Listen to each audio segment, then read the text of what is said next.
What a better way to start Monday morning than to scorch Geoff Wilson. Frank, Air Force clips.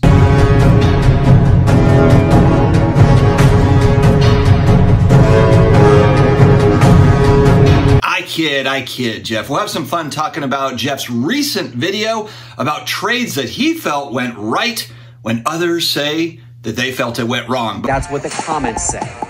And how could I possibly trade away one of my grail cards? The Steph Curry National Treasures Gold Rookie Patch Auto. The comments didn't like that move either. But the comments got it wrong. But before we get started, huge shout out to today's video sponsor, COMC.com, your home for buying, selling, and flipping all the hottest trading cards. Their consignment marketplace now home to over 32 million cards from baseball's biggest stars like Shohei Ohtani, Aaron Judge, and Mookie Betts to Marvel favorites like Spider-Man, Thor, and Captain America. COMC has something for every type of collector, so make sure to visit COMC.com today to build out your collection with your favorite cards. I've got a link down in the video description as well as in the pinned comments. Don't waste time. Check out COMC. All right, Geoff Wilson on the Sports Card Investor channel. There will be a link to his video also in the video description to check out his video. He came out with what he called a controversial video last night talking about his recent trades. There were some people that thought he did well, some people that thought he did not do well, and so we will break these down.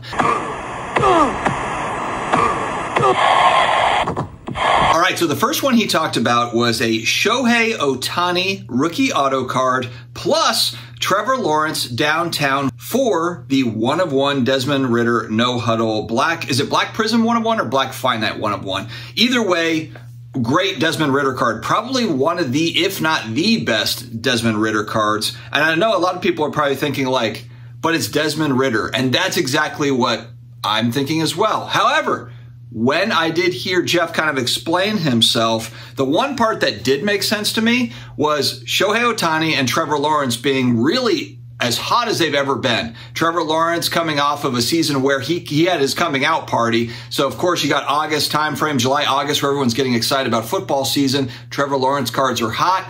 It's an opportunity probably to move off and maybe see how the season goes and probably get back in at some point, especially this particular card. This wasn't a, Black Finite Trevor Lawrence card. It was a downtown. And then you've got Shohei Ohtani auto card. And I know a lot of people are thinking like Shohei Ohtani is, Babe Ruth Part 2. Messiah has come back. It is Shohei Ohtani.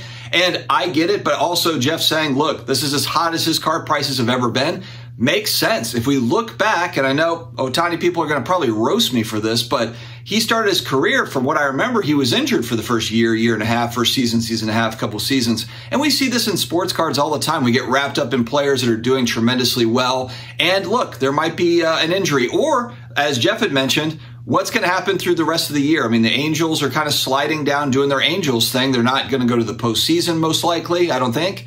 And so what's going to really spur on more Ohtani hype, more so that there already is? That could be true, could not be. I mean, look, never underestimate hype, I suppose. I mean, it can happen. I do understand, though, where he's getting at, hey, look, these are really hot players right now. Probably a good time to move off of them. And let's face it, Shohei Ohtani has about a zillion rookie cards, zillion autograph cards, etc. It's 2018. All right. So Desmond Ritter, though, that's the thing, is Desmond Ritter. I'm a New Orleans Saints fan. He actually does mention strength of schedule. He feels like the Falcons on the front half of the season have a pretty easy schedule. What he doesn't mention is that the New Orleans Saints play them twice on the back half. And for that reason alone, I think that Geoff Wilson will move this card before we get into the back end of the NFL season. Mark my words. It smells so good, I can almost taste it. But you don't eat bread. And I haven't talked to Geoff about this specifically, but I bet he's looking at the front half of the Falcons schedule. If they come out 5-3, 6-2, they shock everybody, and Ritter's doing his little dance, he's doing his thing, then he looks to move off of those cards. Actually, I did the same thing recently with Derek Carr Gold Prisms. I got a few. I've got one I'm still waiting on in the mail, but 2018, 2015, and I've also got 2016 on the way, Gold Prisms.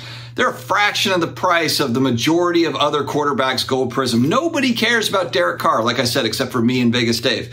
But Derek Carr, like, nobody's thinking about this guy. They're too busy worried about Sam Howell. They're not worried about a guy that's already started 9 seasons in the league and has a little bit of a veteran presence. He's forgotten. He's dead. He's hobby dead. You know, once you get past, what, year 3, 4, 5, it's next up. It's the next shiny thing. He also mentions he's a Falcons fan in the same way I'm a Saints fan with Derek Carr. So it's like worst case scenario, you're stuck with, you know, a Falcons quarterback. I get that. But I still don't think that he sits on this card. I think he moves off of it front half of the season. That's my guess. One that really shocked me, though, was the Curry NT RPA. When I was on his channel on the It's Geoff Wilson show, we talked about this card extensively and kind of why he got into that one in particular.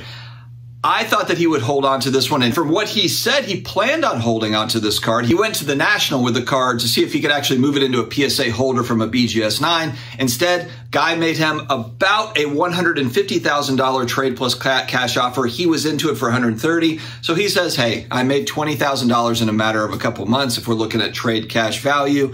And he feels like this is a card that he could get back into. It is numbered to 25. I will say, too, his copy that he had, autograph was a little shaky and bled over into the patch. So these are all small, minute details, but they really matter on the high end. This is the stuff that people really care about when they're looking at this card. So he might be thinking, you know, if I can get another card and maybe even cheaper if the Warriors kind of slide, Steph Curry, you know, not getting any younger. Maybe he's got a couple of twilight years where it's just not so great, you know, for Curry. And he's just kind of finishing out, kind of like Drew Brees did in New Orleans, where he just kind of flailed at the end there the last couple seasons. I hate to say it. But look, this is what happens a lot of times with athletes. Kobe Bryant, no different. Kobe Bryant, the last couple of seasons, he was injured. If we remember, I mean, he didn't finish his career strong. He had to be basically dragged off the court because of injuries. And that is why Kobe's career ended when it did, I believe, or I think he would have still played. He loved the game.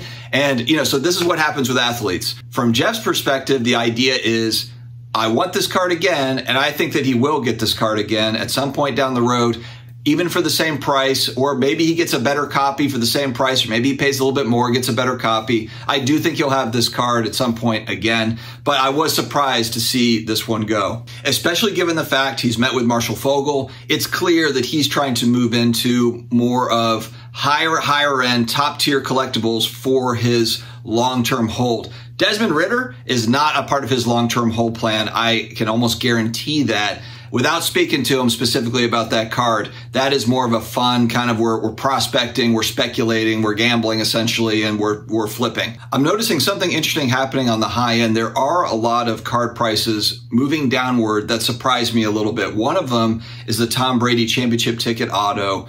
And that card specifically has been traded. It's been flipped and flipped and flipped. But to me, if I ever own that card, that's a long-term hold card. That's an absolute grail card. To me, I look at that as really kind of his flagship, his best card is that championship ticket auto. It's numbered out of 100, I believe, or 101. But the price on that card, interestingly, has moved down. And you're seeing the same thing with some of these other greats, Steph Curry and so forth.